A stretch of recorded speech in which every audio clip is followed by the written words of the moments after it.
तेरे हजार तो तेरी तो इतनी शादी हुई, अरे एक में भूल जा तो दूसरे में बुलाव तो भैया, दूसरे में भूल जा तो तीसरे में बुला ले तो है। तेने तो मुझे एक ही शादी में नहीं बुलाया,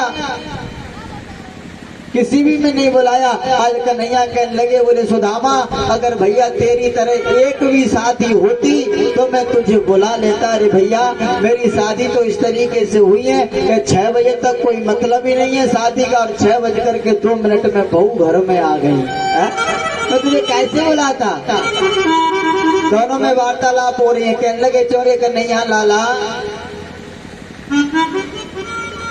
सुदामा जी किस बात को सुनकर कन्हैया कहने लगे, अरे सुदामा भैया तुम्हारी शादी होगी तो भाभी ने मेरे लिए कुछ भेजा जरूर होगा खाने पीने के लिए। क्या भेजा है भाभी ने?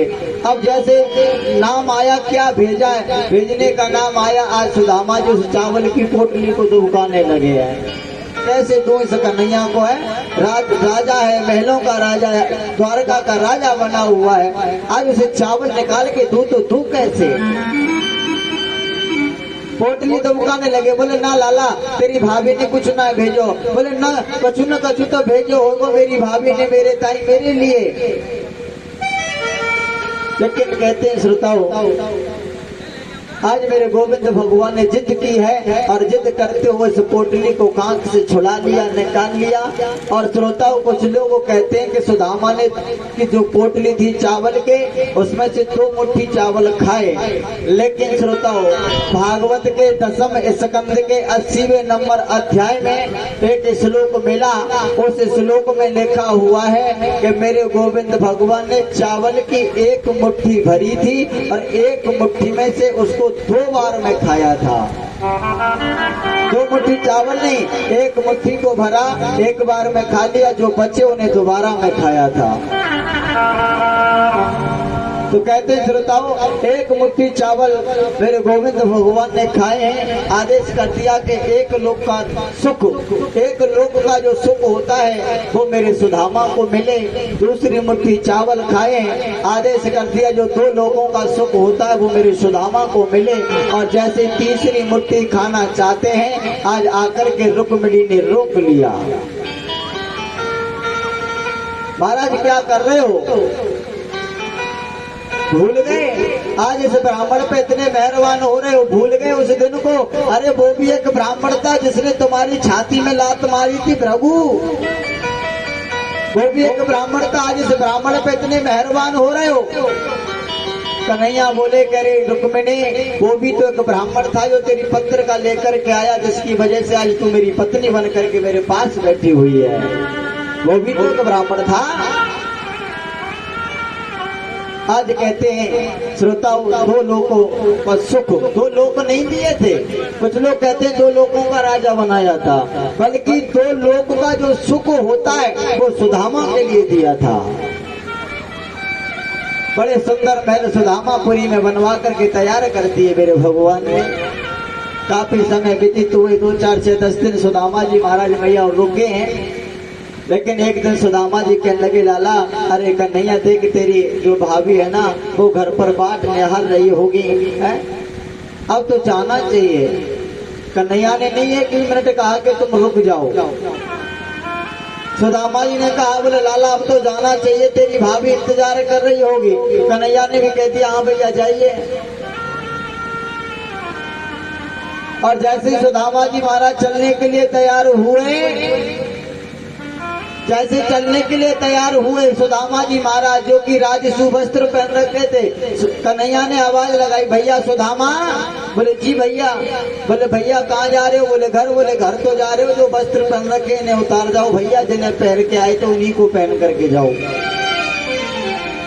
इतना जब कहा तो सुदामा जी मन ही मन कह रहे हैं, बोले मैं तो तुझे पहले ही जानता था कन्हैया, है तूने कब कब किसका भला किया, कब कब तूने किसी को दिया। भाई तूने दुनिया की चोरी की है, तू मुझे देगा ही क्या? उतार दिए वस्त्र, दे दिए और अपने जो कपड़े फटे टूटे पहन करके आए थे उन्हीं वस्त्रों को सुदामा जी महाराज पहन करके चल दिए। धीरे धीरे सुदामा जी महाराज आगे बढ़े, अंतिम द्वार पर पहुंचे हैं। आज कन्हैया सोचते हैं कि सुदामा मुझसे कुछ मांगेगा। कन्हैया सोच रहे हैं कि सुदामा कुछ मांगेगा, गरीब है, दीन दुखी है, मुझसे मांगेगा। लेकिन कहते हैं श्रोताओं, आज सुदामा जी ने महल को बिल्कुल त्याग कर दिया, महल से अंतिम गेट पर आ गए निकल के, लेकिन सुदामा जी ने कुछ मांगा नहीं। और जैसे ही अंतिम गेट को सुदामा जी पार करना चाहते हैं, आज गोविंद भगवान चरणों में गिर पड़े। अरे सुदामा, अरे मित्र, अरे भैया, अब तो तू कुछ मांग ले। अरे तेरे जीवन में इतनी गरीबी, इतनी दुख है, लेकिन फिर भी तूने मुझसे 1 रुपए की याचना नहीं की। अरे तू कुछ मांग ले मुझसे। लेकिन सुदामा कहता, अरे केशव, अरे कन्हैया, मांगते तो वो है लाला जिनके पास कुछ होता नहीं, मुझे तुझसे कुछ नहीं चाहिए। बोले नहीं भैया सुदामा, तुम्हें कुछ मांगना पड़ेगा, कुछ मांगो तो सही। आज कन्हैया कहने लगे, लाला मैं मांगूंगा, वो देगा? बोले हाँ।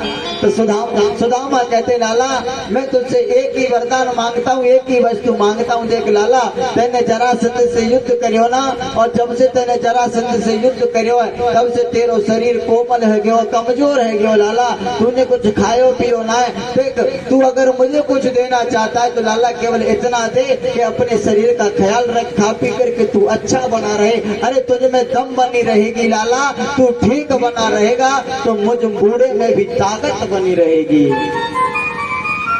मुझ बूढ़े में भी ताकत बनी रहेगी, मैं भी अच्छा बना रहूंगा अगर तू ठीक रहेगा तो।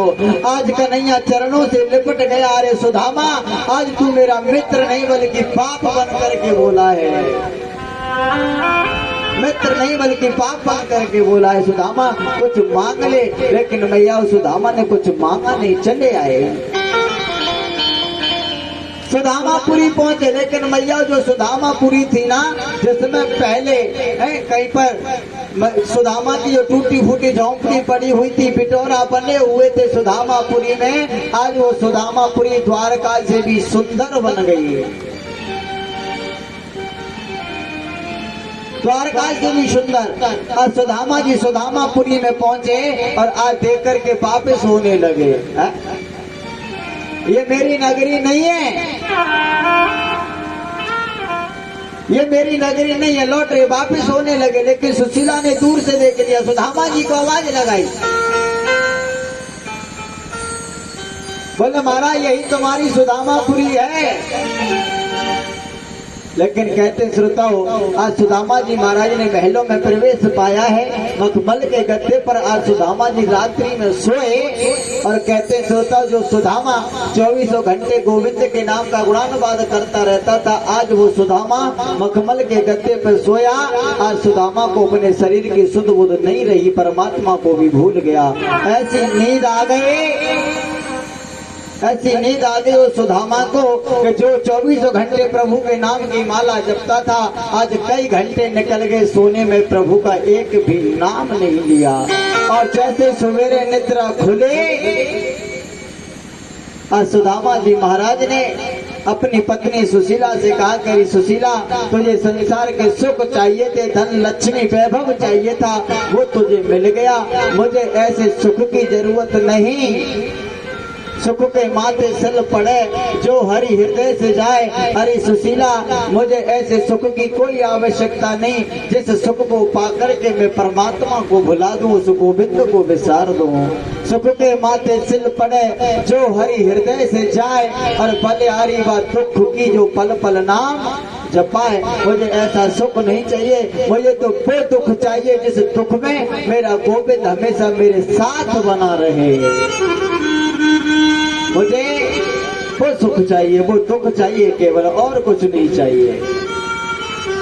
आज मैं आओ, सुदामा जी महाराज ने महलों का परित्याग कर दिया, सुशीला भी उनके साथ जंगल में चली गई। आज भगवान की अनन्य भक्ति करके सुदामा जी महाराज और अपने धाम को यानी गोविंद के धाम को देर जागने के बाद पहुंच जाते हैं। श्रोताओं, एक जगह पे ऐसा लेख भी मिला है कि ये जो जटायु था ना, जटायु, मानस ब्रह्म भंजनी रामायण आती है, मानस ब्रह्म भंजनी, मानस ब्रह्म भंजनी रामायण में मिला है कि ये जो जटायु था, ये जटायु ही अगले जन्म में जाकर के सुदामा बना है। मानस ब्रह्म भंजनी रामायण में ये लेख है। और एक जगह ये भी लेख मिला है कि जो केवट था वो केवट ही यहाँ आकर के सुदामा बना, भगवान का परम भक्त बना। जैसा भी आप लोगों को उचित लगे वो ग्रहण करना। सुदामा की कथा से मैया केवल एक ही शिक्षा, एक ही ज्ञान मिलता है सुदामा की कथा से, कि परमात्मा को भूल जाना ही सबसे बड़ी हमारे जीवन की विपत्ति है, और परमात्मा की याद बनी रहना ही हमारे लिए सबसे बड़ी संपत्ति है। विपदौ नैव विपदः संपदौ नैव संपदा, यानी कि संपत्ति को संपत्ति नहीं कहते श्रोताओं, विपत्ति को विपत्ति नहीं कहते।